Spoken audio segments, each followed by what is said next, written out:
Today I'd like to speak with you guys about Alzheimer's disease. First, I'd like to explain to you what Alzheimer's really is.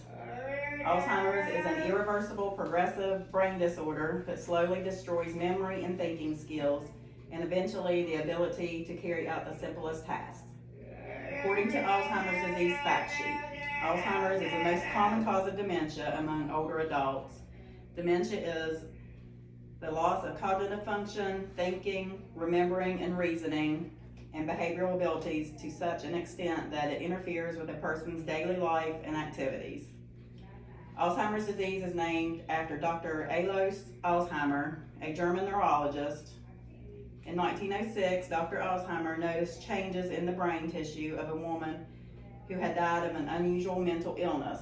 Her symptoms included memory loss, language problems, and unpredictable behavior. After she died, he examined her brain and found many abnormal clumps that we now call amyloid plaques and tangled bundles of fibers, which are now called neurofibrillary. The plaques and tangles in the brain are still considered some of the main features of Alzheimer's disease. According to the Alzheimer's Association, in 2019, an estimated 5.8 million Americans are living with Alzheimer's disease, with 200,000 of these individuals being under the age of 65, who are experiencing younger onset Alzheimer's disease. These numbers are expected to skyrocket due to aging of the baby boomers, according to ALS.org. An estimated 5% of the U.S. population, 16.2 million people, currently serving as a volunteer and unpaid caregivers for their 6 million loved ones living with Alzheimer's disease. Since I've had personal experience with being a caregiver to residents who have Alzheimer's, I would like to tell you a little bit about what I see them go through every day. In the mornings, most of them require step-by-step directions with putting on their clothes. They must be prompted to brush their teeth and brush their hair. When going to breakfast, they must be reminded to take their walker with them and often leave it sitting at the first stop they make before ever making it to the dining room. They often cry and become scared because they think they are lost, because they can't remember how to get back to the room from which they just came from. Alzheimer's patients go back to their childhood days and cry because they can't find their mommies and daddies. Large groups of loud noises, such as the TV, gets them very distracted and often makes them restless and agitated. They can become extremely upset and sometimes violent when they are bathed. This is why I feel that it is our moral duty as a society to do all we can to contribute to the research on preventing, treating, and curing Alzheimer's disease. Alzheimer's and related dementia cost Americans about $259 million annually. By 2050, that number will quadruple to $1.1 million, according to the Alzheimer's Association estimates and Time.com.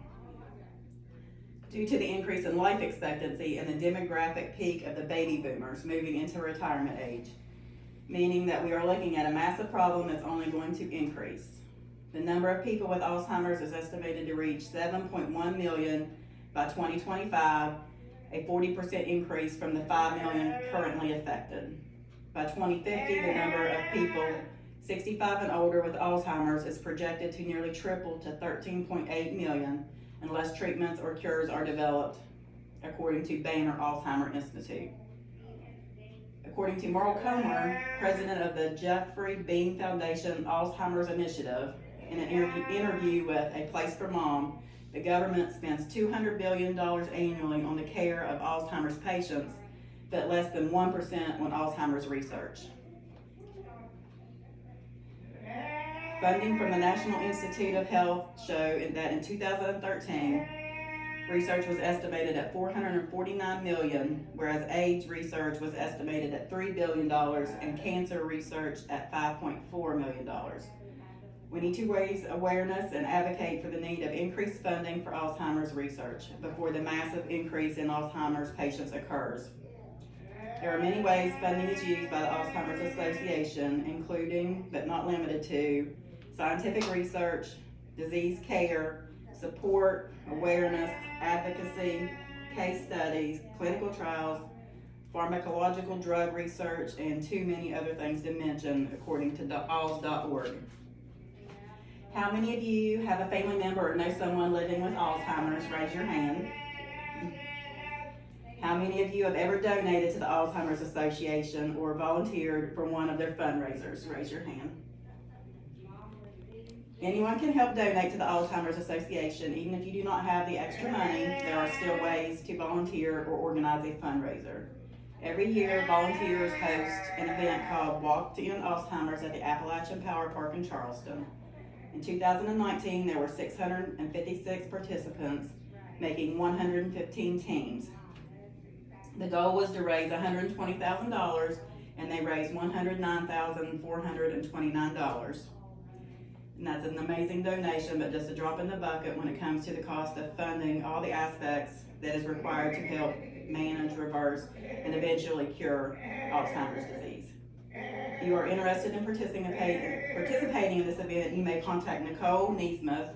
Her contact information can be found online by searching Walk to End Alzheimer's, Charleston, West Virginia.